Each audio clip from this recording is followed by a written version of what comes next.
Assalamualaikum warahmatullahi wabarakatuh. Untuk memahami materi tentang jarak dan perpindahan, kalian perlu memahami definisinya. Jadi kalau jarak itu lintasan yang ditempuh, tapi kalau perpindahan itu posisi awalnya di mana, kemudian posisi akhirnya di mana, itu kemudian bisa dihitung. Jadi berbeda. Jadi kalau jarak itu total keseluruhan, kalau perpindahan itu perbedaan kondisi awal sama kondisi akhirnya itu berapa. Untuk memahami perbedaannya, kalian bisa lihat soal berikut ya. Ini ada gambarnya. Jika sebuah bola bergerak dari titik A menuju titik B melintasi lintasan A, B, C, B, maka jarak dan perpindahannya itu berapa?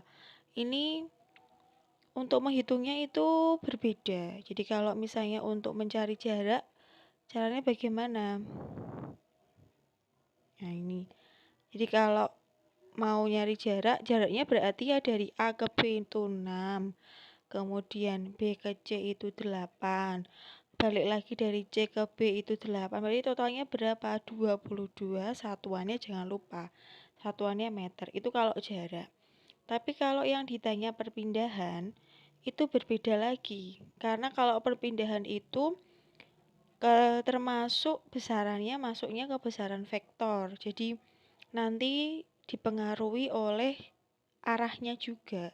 Kalau misalnya A ke B kan ke B ke C kan satu arah. Jadi ditambah 6 ditambah 8. Kemudian dikurangi. Kenapa dikurangi? Karena berbeda arah. Jadi dikurangi 8 jadinya berapa? 6 meter. Itu beda. Jadi kalau jarak itu total keseluruhan, tapi kalau perpindahan itu bisa dilihat dari kondisi awal sama kondisi akhirnya.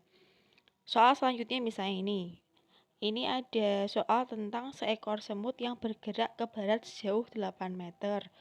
Kemudian ke selatan sejauh 6 meter. Pertanyaannya sama. Disuruh mencari jarak dan perpindahan. Kalian perlu memahami arah mata angin dulu ya. Ini arah mata anginnya. Kemudian kalian bisa membayangkan atau kalau bingung untuk membayangkan bisa digambar.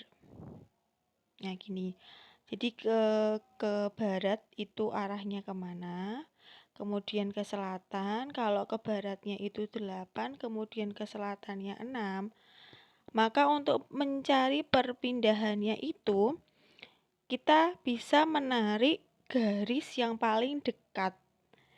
Jadi kalau ditarik garis yang paling dekatnya itu membentuk kalau dilihat seperti bangunan segitiga ya. Ya. Kalau ditanya ini perpindahannya berapa? Nah, itu nanti berbeda dengan jarak. Kalau kita bahas tentang jarak.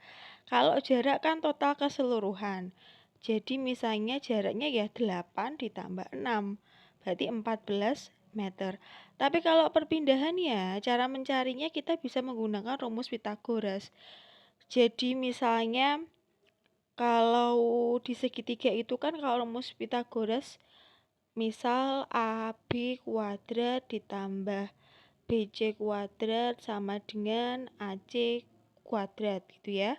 Lah ini untuk mencari sisi miringnya, kalian bisa menjumlahkan angka-angka itu kemudian dikuadratkan masing-masing, kemudian hasil akhirnya diakar. Jadi 8 pangkat 2 nilainya berapa? Kemudian 6 pangkat 2 nilainya berapa? Kemudian diakar. Nah, hasilnya 100. 100 itu akarnya berapa? Oh, akarnya 10 meter. Jadi perbedaannya jarak sama perpindahan itu berbeda. Kalau jarak itu total keseluruhan, kalau perpindahan itu lintasannya dilihat dari kondisi awalnya sama kondisi akhirnya. Semoga kalian paham ya. Kalau belum paham bisa diulang-ulang lagi. Saya akhiri dulu. Wassalamualaikum warahmatullahi wabarakatuh.